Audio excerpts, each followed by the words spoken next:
Now here's the laws of wealth from three excellent sources. First is the Bible. Second is John Kennedy. Third is Zig Ziglar. That's good company. I'm happy Zig's here today. You're going to enjoy.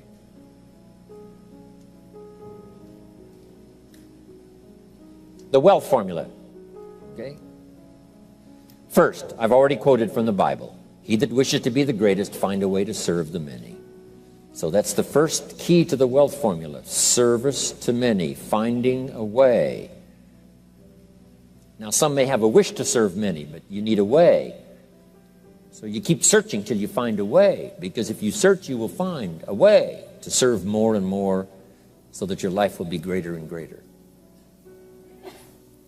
The second, John Kennedy's inaugural speech. Here's what he said. Don't ask. Don't we wish that was the current political philosophy? Where is John Kennedy? John Kennedy said, don't ask what the country can do for you. No matter how poor you are.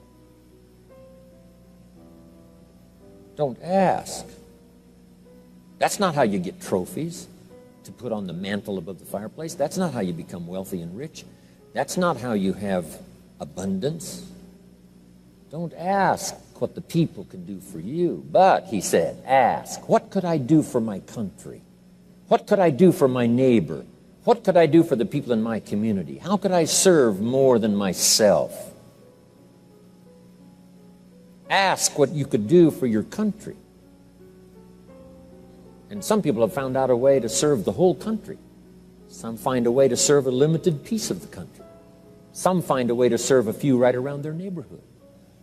Some find a way to serve working on a job, rendering a service. But that's the key. Don't ask what they can do for you. Ask, what could I do for them? Why? Asking, what could I do, and beginning the process starts wealth moving in your direction. Key phrase, whatever you move toward tends to move towards you. If you move toward intelligent, it seems now to move towards you. God says, you move toward me, and I will move toward you. You take human steps, I take God's steps, I get there very quickly. Whatever you move toward, if you move toward success, success seems to start coming your way. So figure out what you could do to make the moves, to begin the early qualifications, and then sustain the qualifications, and success is yours, and health is yours, and all valuable things are yours.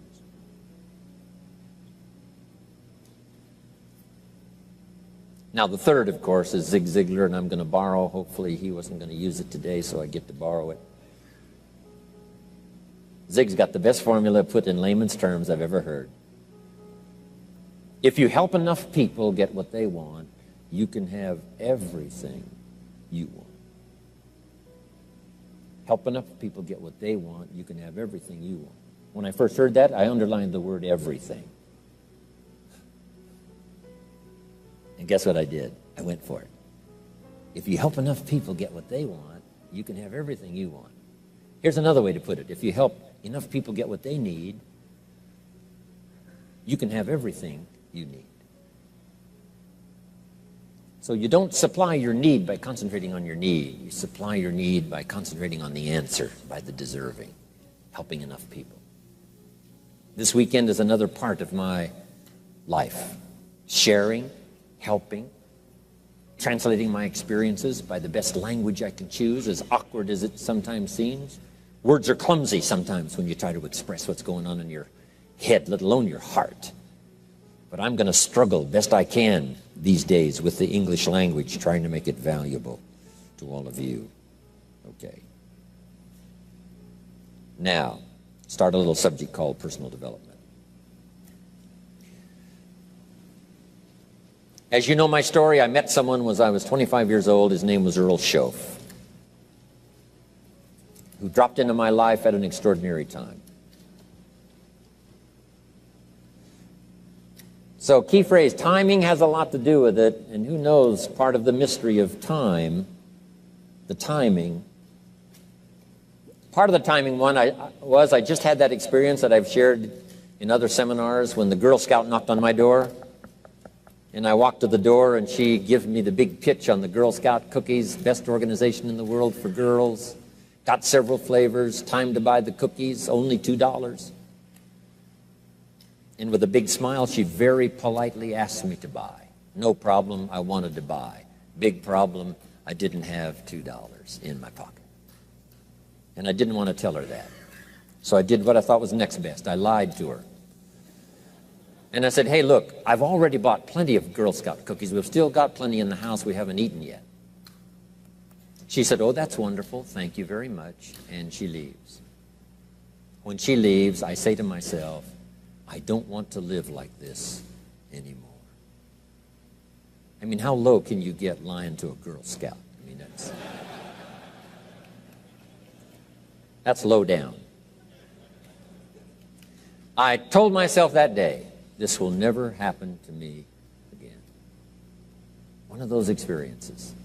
It's called like life-changing.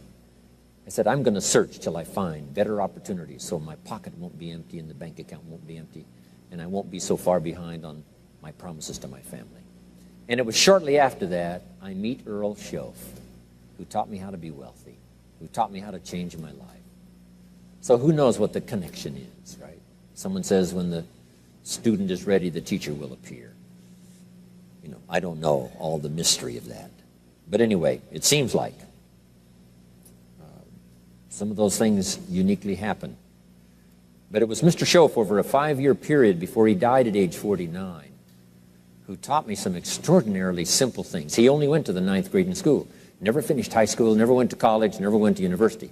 So he put his ideas and his experiences in very simple language, which I think for me, you know, a kid from the farms of Idaho, that simplicity was so important.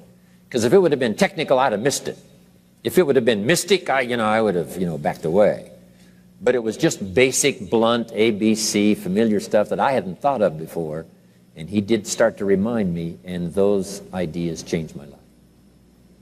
Mr. Schoaf was the one when I said, this is all they pay. He said, you've been working 6 years, Mr. Rohn, how come you're not doing better? And I said, this is all the company pays. He says, well, that's not true. I said, no, this is my paycheck. This is all the company pays. He said, no, this is all the company pays you. I thought, that's a new way to look at it, right? He said, doesn't the company pay 2, 3, 4, 5 times this amount to other people? And I said, well, yes. He said, well, then this is not all the company pays. It's all they pay you. And if you qualified, wouldn't your income grow 2, 3, 4, 5 times? I said, I suppose. So he said, we don't have to work on the company. We have to work on you. See, that was the beginning of what he called the phrase personal development. I told him things cost too much. He said, no, you can't afford them. I thought, well, that's a new concept. I hadn't thought about that. We put some of the valuable things on the high shelf, so you can't get to them until you qualify. If you want the things on the higher shelf, you got to stand on the books you read. Every book you read, you get to stand a little higher so you can get the things on the higher shelf. See, I learned those concepts. It was so incredible. And here was the most important one. Success is something you attract by the person you become. See, that phrase changed my life. Success is something you attract by the person you become. Success is not something you pursue. It's like chasing a butterfly. You can't quite catch it. Success is something you attract by becoming an attractive person. See, those were new concepts to me. I'm just working hard trying to make a living. Here's what he said to me. This changed my life. I got a chance to teach this in Moscow and across Russia. 3 visits, now the 4th. Here's what Schoaf taught me. Profits are better than wages. Nobody taught me that in high school. Nobody taught me that. I went to 1 year of college. Nobody taught me. Profits are better than wages. Wages make you a living. Profits make you a fortune. And how could you work on both a living and a fortune? He said, well, you could start part-time working on your fortune while you're working full-time on your living. I thought, wow. Now, he said, it's fun to get up in the morning. Not just getting up, go to work to pay the rent. but to get up to go to work to make a fortune. First, to make a living for my family. Second, to make a fortune. And he taught me how to make both a living and a fortune. Guess what I did? I learned how to make both a living and a fortune. And I found out anybody could do it once they get the information. And at age 25, I started receiving this extraordinary information. Here's what he said: your income is directly related to your philosophy, not to the economy. I thought, no one ever told me that. I kept hoping the economy would change. He said, no, your philosophy has to change. I assured him that I had my fingers crossed. He said, that won't help. Then what could I do to change my income and multiply it by 2, by 3, by 5, by 10, and then multiply it by 10 again? What could I do? And he started giving me the disciplines and the process of learning the skills to change my life. This was an extraordinary man. Those were extraordinary times for me, life-changing in every manner that you can imagine, but very simple ABC concepts. Here's what I learned: not to search for the exotic until you've discovered the basic. And those basic philosophies that he shared with me during that time were life-changing, and he called it personal development. Now, in the understanding of personal development, let's go through it quickly, some notes before we take our first break. If you're okay, say, I'm okay. How many of you have one page of notes already? One page, good. Okay, jot these ideas down. First, for personal development, we must understand the law of the seasons and the lesson of the seasons, which prompted that first book. The first book of mine, Seasons of Life. Here's the phrase: life and business is like the changing seasons. Frank Sinatra used to sing, life is like the seasons. Next phrase: you cannot change the seasons, but you can change yourself.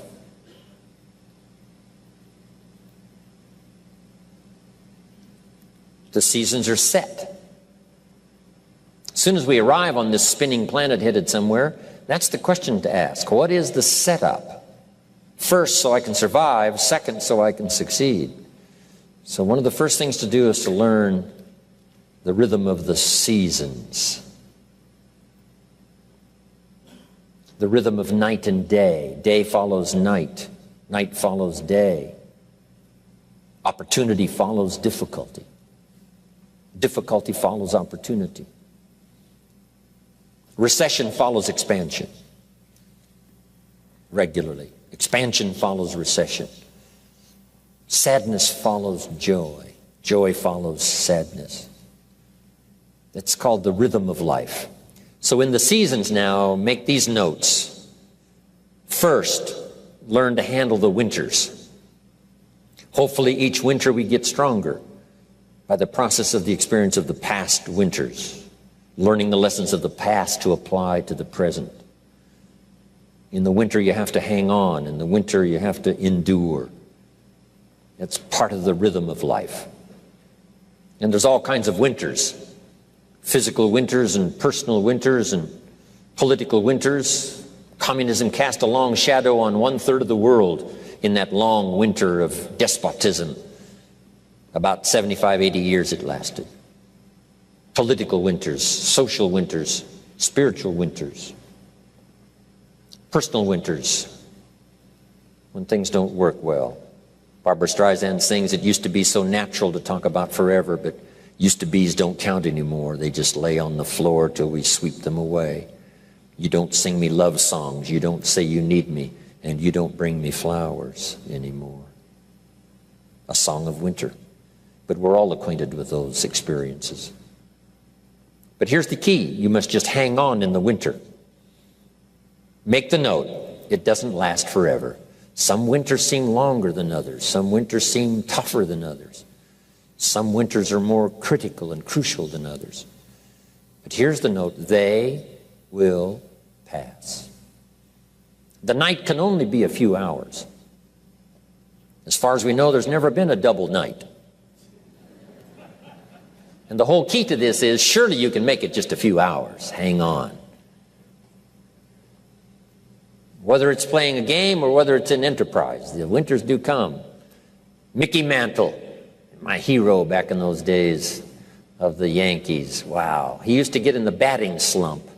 It was tragic to watch. This is the home run king. This is the fastest man in baseball. This is one of the most accomplished players ever to play the game. But he used to have these terrible slumps when it seemed like he couldn't get a hit, or he couldn't get very many, and he couldn't hit home runs. And someone asked him one time, what do you start changing? He said, I don't change anything. He said, what do you do? He said, I wait till it's over. Right? You just keep swinging and you just keep hanging in there until finally it passes. Maybe you need a little touch of refinement, but for the most part, here's what you have to do. Endure. Because the winter finally passes and the night finally fades away and the daylight comes and the shadows flee away. So the winters we just have to handle. Here's what's next, the spring. Spring always comes. Opportunity follows difficulty. Day follows night.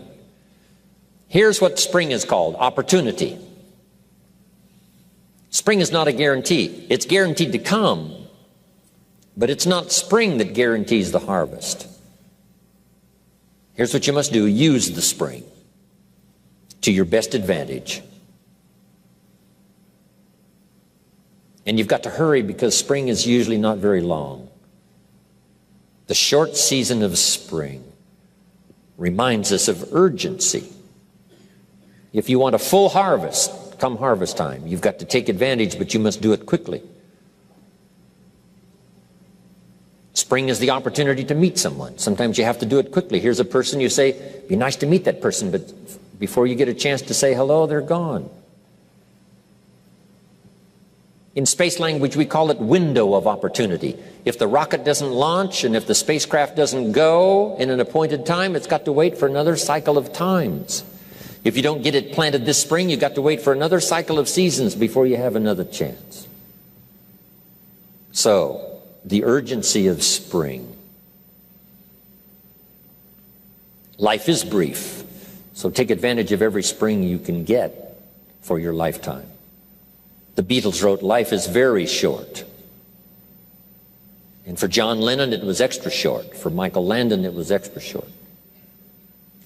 For my dear business colleague, Mark Hughes, it was extra short. He died at age 44.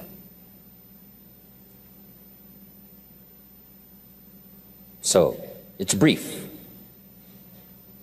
Bill Bailey reminded me, it's easy to say I've got 20 more years, but here, that sometimes fakes you out, saying I've got 20 more years, meaning it looks like you got a lot of time. But here's what he said, if you go fishing once a year, you've only got 20 more times to go fishing.